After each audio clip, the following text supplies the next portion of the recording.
வணக்கங்க. நான் உங்கள் செல்வம் அஸ்ட்ராலஜர், ஜெமினி ஸ்கூல் ஆஃப் அஸ்ட்ராலஜிக்காக. இப்போ அமெரிக்க அதிபர் பல நாடுகளை, பல மனிதர்களை திரும்பி பார்க்க வைக்கக்கூடிய அளவுக்கோ அல்லது பாதிப்போ நல்லதோ கெட்டதோ ஏதோ ஒன்று உருவாக்குற மாதிரி செயல், அதிரடியான திட்டங்கள், எதிர்மறையான விமர்சனங்கள், இது மாதிரி ஒரு பல பிரசிடென்ட் இருந்தும் இந்த பிரசிடென்ட் மட்டும் அப்படி ஏன் செய்யறார் அப்படின்னா அப்படி இருக்கிறதுக்கு என்ன மாதிரியான ஒரு ஜாதக அமைப்பு இருக்கும் அப்படிங்கிறதுல பொதுவாக வந்துங்க, இந்த செவ்வாய் சூரியனுங்கிறது தனக்கான அதிகாரத்தை தர்மத்தோட அறத்தோட செயல்படுத்துகிற அமைப்பு சூரியனுக்கு இருக்கு.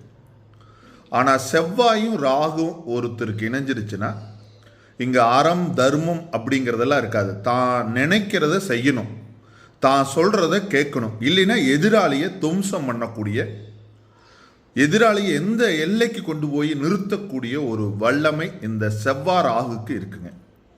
ஸோ அதனால் இந்த கிரக அமைப்பு யாருக்கெல்லாம் இருக்கோ, அவங்க அதிபராக இருந்தாலும் சரி, வீட்டு தலைவராக இருந்தாலும் சரி, கம்பெனி ஓனராக இருந்தாலும் சரி, ஆட்சியாளராக இருந்தாலும் சரி, அவங்க கணவராக இருந்தாலும் சரி, அவங்க நிச்சயமாக ஒரு கடும் எதிராளியை கடும் நிலைக்கு உள்ளாக்கக்கூடிய அமைப்பு இருக்குங்க.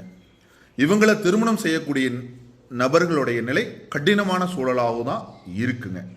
நன்றிங்க. அடுத்த ஒரு தருணத்தில் சந்திப்போம்.